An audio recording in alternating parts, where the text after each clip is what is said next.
Number இல்லையா? Number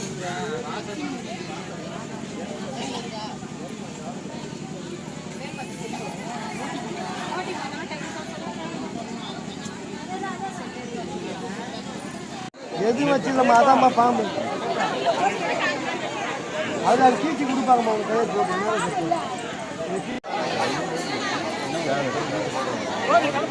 நானும்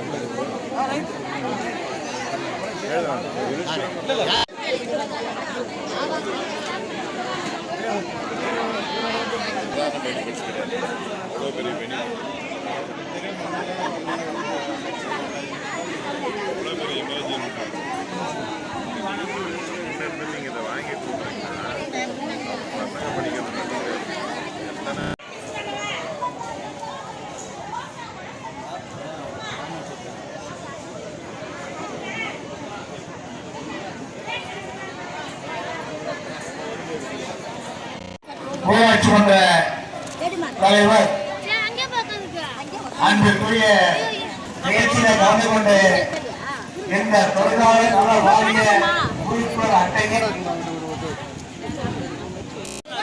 நிகழ்ச்சியில கலந்து கொண்டு சிறப்பித்துக் கொண்டிருக்கின்ற இந்த பகுதியினுடைய மாவட்டக்குழு உறுப்பினர் நிகழ்ச்சியில கலந்து கொண்டிருக்கின்ற அன்பு தம்பிமார்களே, சகோதரிகளே, உங்கள் அனைவருக்கும் வணக்கம். இந்த தளபதி மு.க. ஸ்டாலின் அவர்களாலும் கலைஞருடைய அன்றைய வழிகாட்டுதல்படி இது உருவாக்கப்பட்டிருக்கிறது. ஆட்டோ ஓட்டுறவங்க, காட்டரிசி ஓட்டுறவங்க, கார் ஓட்டுறவங்க, ஜேசிபி ஓட்டுறவங்க, தச்சாலை செய்யறவங்க, இரும்பு வேலை செய்யறவங்க, தமிழ் புத்துங்க, தச்சங்க எல்லாரும் இது பாருங்க 100 பேர் எல்லாரும் எவ்வளவு பணம் சொல்லுவாங்க. அது மட்டும் இல்ல, பாதிக்கப்பட்ட வாக்காளர் அட்டை அது இருக்கா, ஒரு பெரிய இருக்கா, ஆதார் இருக்கா, அடையாளம் இருக்கா, குடும்பத்தை இருக்கா. அருணான்றவங்க என்னோட சீனியர் அட்வொகேட், கஜேந்திரவர்தன் என்னோட சீனியர் அட்வொகேட், என்னோட அவர் சீனியர், இன்னைக்கும் சிறப்பாக செயல்பட்டுக் கொண்டிருக்கிறார். அவருடைய என்னுடைய சீனியர் அட்வொகேட் நான் 82 வைக்கலான அப்ப அவர் ஆபீஸ் தான் போய் உட்காருவேன். அதுக்கு முன்னால நான் படிக்கும் போது அவர் ஆபீஸ்லாம் உட்காந்துக்கிட்டு புத்தகத்தெல்லாம் படிச்சுட்டு இருப்பேன். அப்பொழுது என்னோட சீனியர் கஜேந்திரவர்தனுடைய மகள் அப்புறம் குழந்தையில தான் அவளை பார்த்தேன். அப்படிப்பட்டவர் இங்க தலைவராக இருக்கிறார். நீங்கள் இந்த தலைவர் ஏற்பாடு நடத்துகின்ற இந்த நிகழ்ச்சிக்கு துணையாக இருங்கள். இந்த கார்டு, இந்த அட்டை உங்களுக்கு துணையாக இருக்கும். நல வாரியத்தினுடைய அடையாள அட்டையை வழங்குவதற்கான சிறப்பு முகாமிலே கலந்து கொண்டு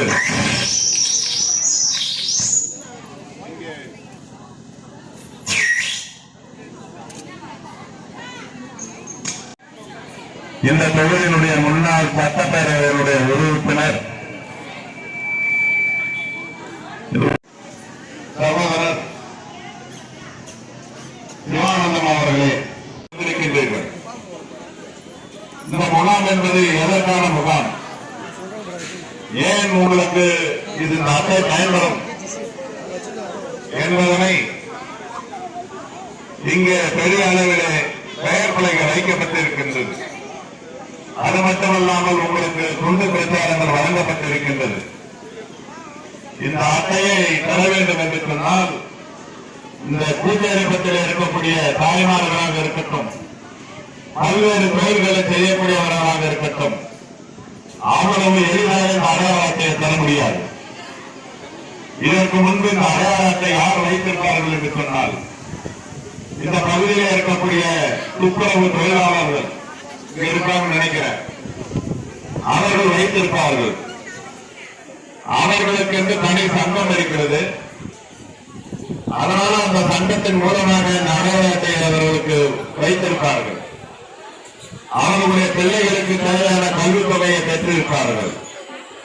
இங்கு இருக்கக்கூடிய நீங்கள் யாரும் அடையாள அட்டை வைத்திருப்பது மிகவும் கடினம். சில பேர் வைத்திருப்பார்கள். யார் என்று சொன்னால் இந்த பகுதியில் இருக்கக்கூடிய கன்ஸ்ட்ரக்ஷன் வேலையில செய்யக்கூடியவர்கள், கட்டிட தொழிலில் இருக்கக்கூடிய ஒத்தனாராக இருக்கக்கூடியவர்கள் வைத்திருப்பார்கள். அவர்களுக்கு தனி என்று கட்டிட தொழிலாளர்களுக்கு என்று தனியாக ஒரு சங்கம் இருக்கிறது. அதனுடைய அடிப்படையில் அவர்கள் இந்த அடையாள அட்டை வைத்திருப்பார்கள்.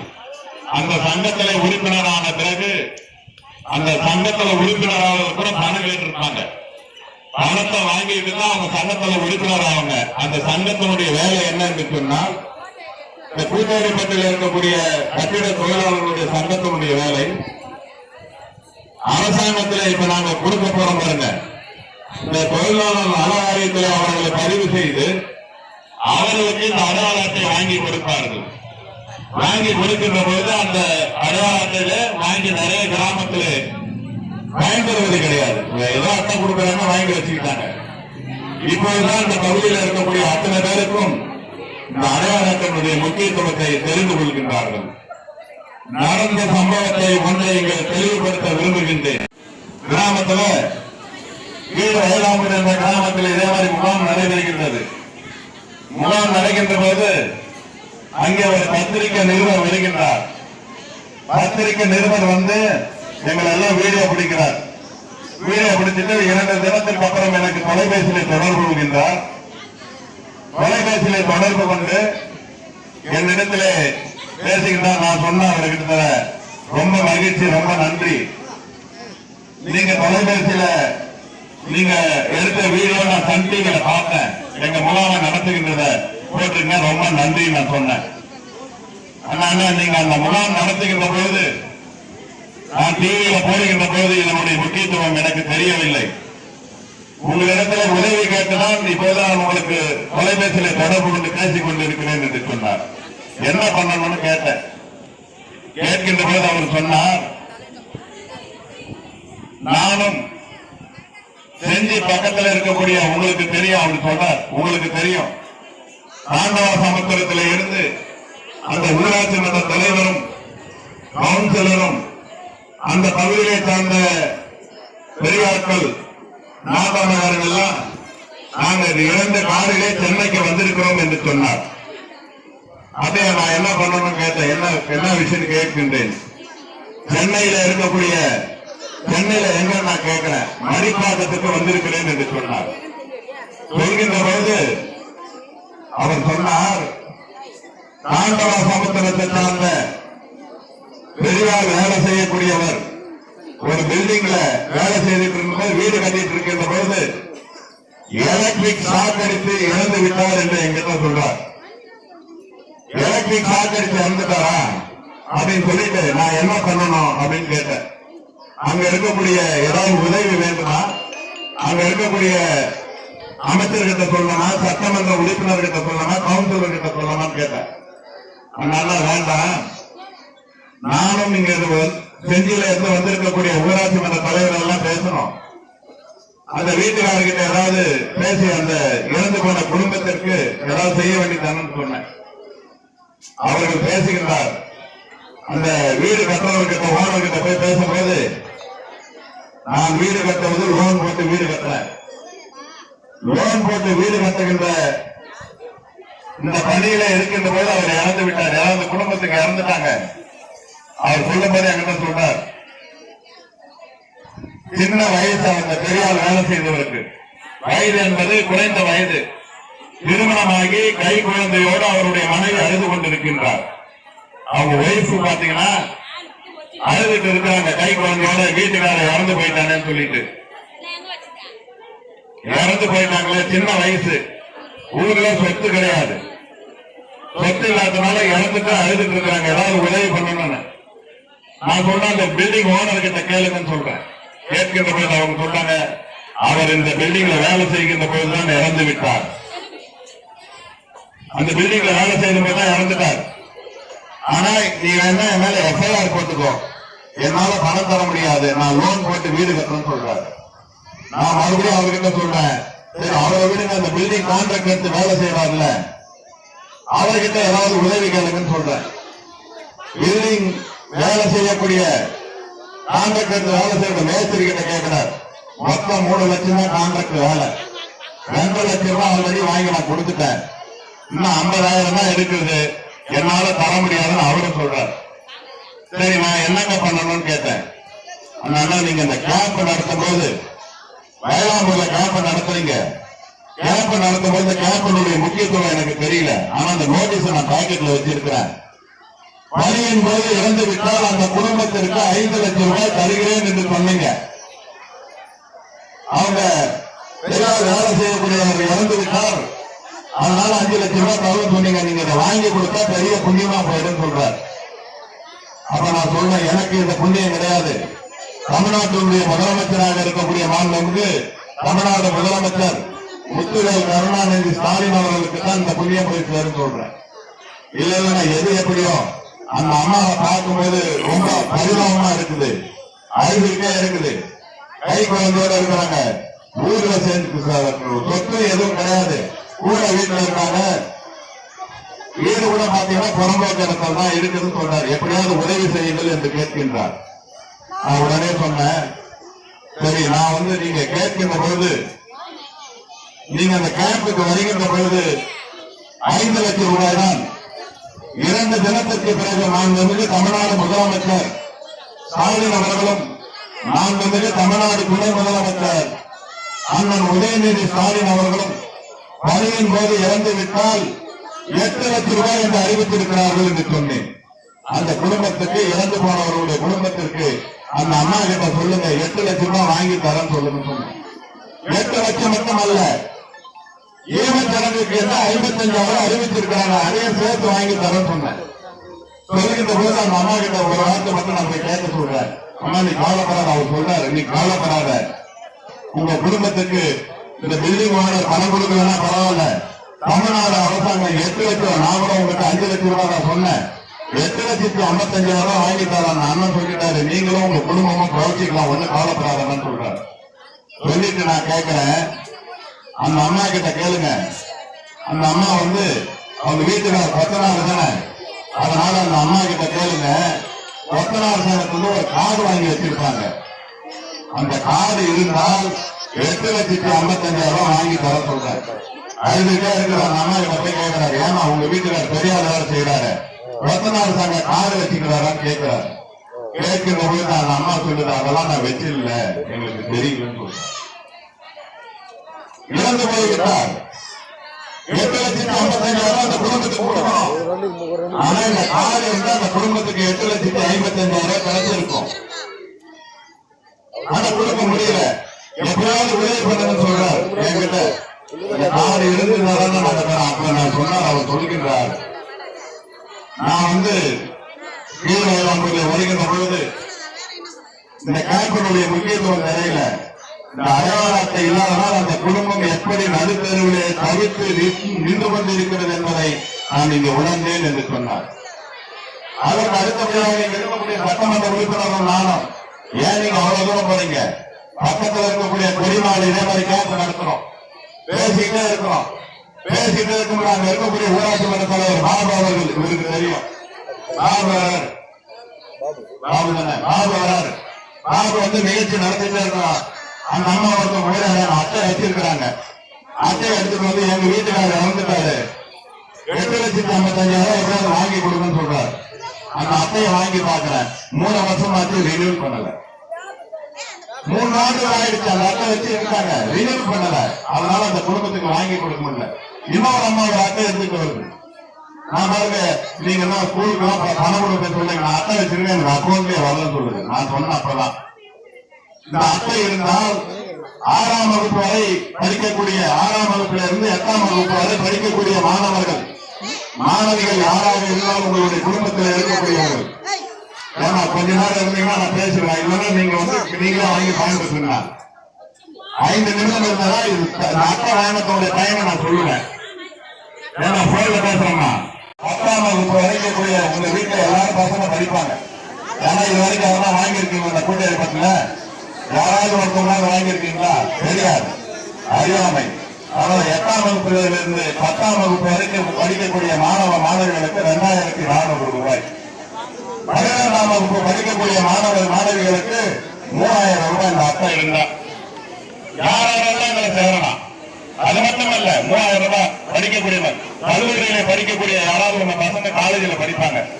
இந்த அட்டை இருந்தனா என் பொண்ணு கல்லூரியில படிக்குது, ஹாஸ்டல்ல தங்கி படிக்குதுன்னு சொன்னாக்கா 6000 ரூபாய் பணம் கிடைக்கும். மாதந்தோறும் தமிழ் புதல்வன் திட்டத்தின் மூலமாக மாணவர்களுக்கு 1000 ரூபாய் தராங்க. அது இல்லை, அது இருந்தாலும் இது கொடுப்பாங்க. மாணவிகளுக்கு புதுமை பெண் திட்டத்தின் மூலமாக 1000 ரூபாய் கொடுக்குறாங்க. அது இருந்தாலும் இது கொடுப்பாங்க. அதுக்கு இதுக்கும் சம்பந்தம் இல்லை. அது மட்டுமல்ல, உங்க பொண்ணை நீங்க கல்யாணம் பண்ணி கொடுக்க போறீங்கன்னு சொன்னீங்கன்னாக்கா திருமணம் என்று சொன்னால் 20000 ரூபாய் கொடுக்குறாங்க. மகப்பேறு நேரத்தில் 18000 ரூபாய் கொடுக்குறாங்க. இப்படி எண்ணற்ற திட்டங்கள் இருந்துக்குது. சரி, இது வரைக்கும் தான் இது மட்டும்தான் இந்த பயனா அப்படின்னு சொன்னா கிடையாது. இதுல யாரெல்லாம் உறுப்பினராக சேரலாம்? 58 வயது வரையில் இருக்கக்கூடியவர்கள் உறுப்பினராக சேரலாம். 60 வயசுக்கு மேல போயிட்டாக்கா, நானே என்னுடைய துறையுள்ள போய் ஆய்வு செய்கின்ற பொழுது 5 பேருக்கு ஆணைகளை வழங்கிட்டு வந்திருக்கிறேன். யாருக்குன்னா தெரியுமா, 60 வயசு ஆயிடுச்சாக்கா பென்ஷன் இருக்கிறது. இன்னைக்கு 1200 ரூபாய். 60 வயசு ஆச்சுன்னு சொன்னாக்கா பென்ஷன் கிடைக்கும். 60 வயது முடிந்ததுக்கு அப்புறம் இன்றைய தினம் 1200 ரூபாய், அதுக்கப்புறம் 2000 ரூபாய் கேட்டு இருக்காங்க. மாதத்துக்கு ஏற்ற மாதிரி ஏற்றுவாங்க. இப்ப 1200 ரூபாய். 60 வயசு முடிந்து விட்டால் இந்த அட்டை இருந்தால் பென்ஷன் கிடைக்கும். சரி, 60 வயசோட சரியா? அப்படி கிடையாது. இயற்கை மரணம் 80 வயசு 90 வயசு இறந்து போயிட்டாங்க. இயற்கை மரணம், உடம்பு சரியில்லாம இறந்து போயிட்டாங்க. அடுத்த தலைமுறை பயன்பெறக்கூடிய வகையில் உங்களுடைய வாரிசு எல்லாம் கேட்பாங்க. அடுத்து இந்த பணம் யாருக்கு போய் சேரணும்? நாமினி கேட்பாங்க, வாரிசுதாரர் கேட்பாங்க. உங்களுடைய வங்கி கணக்கில் தான் நேரடியாக அந்த பணம் வரும். அடுத்த தலைமுறைக்கு பயன்பெறக்கூடிய வகையிலே 90 வயசு 100 வயசுக்கு பிறகு இறந்தாலும் உங்களுடைய குடும்பத்தில் இருக்கக்கூடிய பயன்பெறக்கூடிய வகையிலே 2 லட்சம் ரூபாய் ஒரு கிராமத்துல நம்ம பார்க்கிறோம். அண்ணன் தம்பி சண்டை போட்டுக்கிறான் எடுத்து போறதுக்கு. செத்து போயிட்டா சொத்துக்கு சண்டை போட்டுக்கிறான் எடுத்து போறதுக்கு. அந்த கேம்ப்ல கலந்துகிட்டவங்க அத்தனை பேருக்கும் எந்த தொழில் செய்கின்றார்களோ அத்தனை பேருக்கும் தடையில்லாமல் அந்த அடையாள அட்டையை வழங்குவதற்கு அனுமதி தாருங்கள் என்று கேட்டுக்கொண்டோம். அதனுடைய அடிப்படையில் தான் அந்த விஏ அவங்க வந்திருக்கிறார். நைட்டு கூட அவர்கிட்ட பேசியிருப்பாங்க. ஆரை பேசினாரா, அந்த ஊர்ல கம்பல்சரி நிகழ்ச்சி போய் கலந்துக்குங்க. அந்த கிராமத்தை குறிப்பா அந்த கூட்டேரிப்பட்டு பகுதியில் இருக்கக்கூடிய உங்களுக்காக தான் இருக்கக்கூடிய காரணம். நான் தினந்தோறும் இப்படி போறேன். போகின்ற போது பாத்தீங்கன்னா தலைவர் அவர்கள் அங்க நின்றுட்டு இருந்தார். அன்னைக்கு ஏரியால என்ன இது வளர்ச்சி பெருத்த பகுதி, நேஷனல் ஹைவேஸ்ல இருக்குது, இவ்வளவு பேர் ஏரி வேலைக்கு போயிருக்கிறாங்களேன்னு பார்த்தேன். அப்ப நம்ம எவ்வளவு வறுமை கோட்டுக்கு கீழே இருக்கிறோம் என்பதை தெரிந்து கொண்டுதான் இந்த கிராமத்தில் இருக்கக்கூடிய அத்தனை பேருக்கும் எந்தெந்த தொழில் செய்தாலும் பரவாயில்ல அந்த தொழிலை சொல்லி நீங்க அடையாள அட்டை பயன்பெற வேண்டும். இது எண்ணற்ற திட்டங்கள் இருக்கு. இந்த பகுதி பாத்தீங்கன்னாக்கா லேடிஸுக்கு நிறைய பேர் வந்திருக்கிறீங்க. உங்களுக்கு என்று ஆண்களுக்கு கூட அந்த ஆட்டோ கிடையாது. 2 லட்சம் ரூபாய் மதிப்புள்ள ஆட்டோ, எல்லாம் 2 வீலர் ஓட்டுறவங்க தான் நிறைய பேர் இருக்கிறீங்க. ஒரு பேட்சி போட்டு லைசன்ஸ் வாங்கினா போதும். 2 லட்சம் ரூபாய் மதிப்புள்ள ஆட்டோவை 1 லட்சம் ரூபாய் மானியமா தரோம். 1 லட்சம் ரூபாய் லோன் கொடுக்கிறோம். ஆக மொத்தத்துல பணம் வேண்டாம், நீங்க ஆட்டோ வாங்கிக்கலாம். ஷேர் ஆட்டோ வாங்கி கூட்டேரிப்பட்டில இருந்து பக்கத்தில் இருக்கக்கூடிய கிராமத்திற்கு நீங்க ஆட்டோ கொடுக்கலாம். ஆக மொத்தத்துல பணம் இல்லாமல் ஆட்டோ வாங்கல. தலைவரை இங்க யாரெல்லாம் ஆட்டோ கேட்கிறாங்களோ அவங்க எல்லாம் லிஸ்ட் எடுத்துக்கங்க. ஒரு லைசன்ஸ் மட்டும் அப்ளை பண்ண சொல்லுங்க. 2 லட்சம் ரூபாய் மதிப்புள்ள ஆட்டோ நம்ம கொடுத்துடலாம். லேடிஸுக்கு மட்டும்தான். அதான் லேடிஸ் தான் சொல்லிட்டேன். மகளிருக்கு மட்டும்தான் இந்த திட்டம். இந்த ஆட்சியே மகளிருக்கான ஆட்சி தானே. மொத்தமே எல்லா திட்டங்களும் மகளிருக்கான ஆட்சி, மகளிருக்கான திட்டங்கள் தான். இன்னைக்கு இந்தியாவே பாராட்டிட்டு இருக்குது. இந்தியாவே இருக்கக்கூடிய பல்வேறு மாநிலத்தில் இருக்கக்கூடிய முதலமைச்சர்கள் எல்லாம் வியந்து பார்க்கிறாங்க. இந்தியாவினுடைய எக்கனாமிக் சொல்லுது, வேர்ல்டு எக்கனாமிக் சொல்லுது, தமிழ்நாட்டில் இருக்கக்கூடிய மகளிர்களிடத்தில் தான் பணப்புழக்கம் என்பது இருந்து கொண்டிருக்கிறது. அதற்கு காரணம் மாண்புமிகு தமிழ்நாடு முதலமைச்சர் அவர்கள். இலவசமா பஸ், 1000 ரூபாய் பணம், உரிமை தொகை, இப்படி எண்ணற்ற திட்டங்களை கொடுத்து பணம் இருக்கக்கூடிய மாநிலமாக, வளர்ந்த மாநிலமாக. மற்ற ஸ்டேட் எல்லாம் போனீங்கன்னாக்கா லேடிஸ் கிட்ட பணம் இருக்காது. ஏன் நம்ம கிட்ட இங்க எடுத்துங்க. 5 வருஷத்துக்கு முன்னாடி மகளிர் சுய உதவிக்குழு இந்த ஊர்ல நிறைய சுய உதவிக்குழு இருக்கா இல்லையா? இருக்கு இருக்கு, வாங்கியிருப்பாங்க எல்லாரும். 50 லட்சம் 60 லட்சம் ஆளுக்கு 50,000 1 லட்சம் ரூபாய் வாங்கியிருப்பாங்க. குழுவில் இருக்கிறவங்க வாங்கியிருப்பாங்கம்மா. அதனால இப்படி எண்ணற்ற திட்டங்கள் இருந்து கொண்டிருக்கிறது. அதே அட்டை யாரெல்லாம் வச்சிருக்காங்களோ இந்த கிராமத்துல வீடு இல்லாதவர்களுக்கு 4 லட்சம் ரூபாய் அளவுல வீடு கொடுக்கணும். இந்த பழைய அட்டை யார் வச்சிருக்கான்னு பார்த்து லிஸ்ட் எடுத்துருக்கு தலைவர். எத்தனை பேர் இந்த முகாம்ல யாரெல்லாம் போட முடியுமோ போட்டுருங்க. இங்க இருக்கக்கூடிய விஓ கையெழுத்து போடணும். நீங்க தனிப்பட்டாலும் போய் இதை சீக்கிரம் வாங்கிட முடியாது. விஓ கையெழுத்து போடணும், ஆர்ஐ கையெழுத்து போடணும், தாசில்தார் கையெழுத்து போடணும். கலெக்டரேட்ல போனீங்கன்னாக்கா அங்க இருக்கக்கூடிய ஒட்டுமொத்த அதிகாரிகள் கையெழுத்து பண்ணணும். அதற்கு அடுத்தபடியாக தொழிலாளர் நல வாரியத்தில் இருக்கக்கூடிய அதிகாரிகள் இங்க வந்திருக்காங்க, அவங்களும் சேர்த்து கையெழுத்து போட்டாதான் நீங்க இந்த கேம்ப்ல வாங்கலன்னு சொன்னா கிட்டத்தட்ட 3 மாத காலங்கள் ஆகும். ஒரு அதிகாரியாக சென்று நீங்க இந்த வாங்கணும். ஒரே ஒரு பட்டா மாத்திரத்துக்கு நம்மளால முடியுதா? பேர் மாத்த நம்மளால முடியுதா? அதுக்கு எவ்வளவு கஷ்டப்படுறோம். இந்த அட்டையை வாங்கணும்னா எவ்வளவு கஷ்டப்படணும் உங்களுக்கு தெரியணும். அதனால இந்த முகாமை மாண்புமிகு தமிழ்நாடு முதலமைச்சர் அவர்கள் சாதாரண உங்களை மாதிரி ஏழை எளிய விவசாய குடும்பத்தில் கீழ்பாப்பான்படி தான் என்னுடைய சொந்த ஊர்.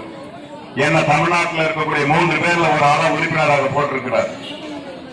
அதனால இந்த பகுதியுடைய மக்களுடைய கஷ்டம் என்னன்னு எனக்கு தெரியும். நிறைய பேர் சென்னையில வேலை செய்யறாங்க, கூட்டியேற்பட்ட பகுதியில இருந்து. அங்க கூட நான் கேட்பேன்.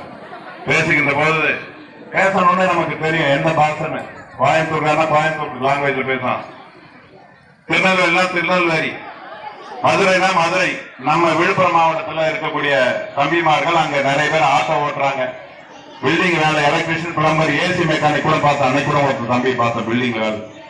பேரை சொன்னோடனே அவங்களுக்கு தெரியும், செல்வி சிவா, ஆமா நான் நீங்க எம்எல்ஏ நின்று இருக்கீங்கன்னு சொல்லுவாங்க. அப்படி நிறைய பேர் உங்களுடைய பிள்ளைகள், உங்களுடைய சகோதரர்கள், உங்களுடைய கணவர்கள் அத்தனை பேரும் சென்னையில வேலை செய்யறவங்க இருப்பாங்க, ஊர்ல வேலை செய்யறவங்க இருப்பாங்க. அவர்களைத்தான் நீங்க முக்கியமாக உறுப்பினராக சேர்க்க வேண்டும். இந்த முழுவதும் இந்த கேம்ப் காலேஜ்ல படிக்கிறாங்க, அவங்களுக்கு நீங்க உங்க பசங்க கிட்ட சொல்லி ஆன்லைன் அப்ளை பண்ணுங்க.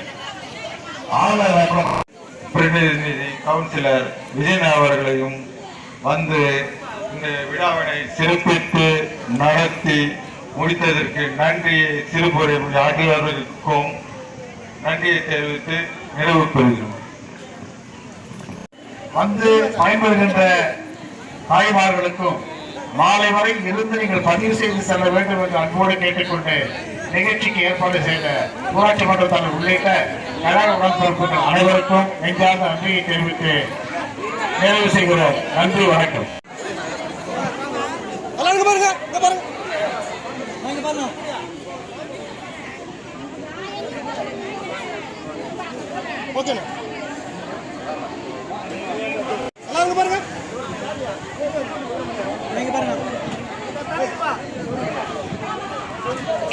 அப்படியே பிரியாங்க.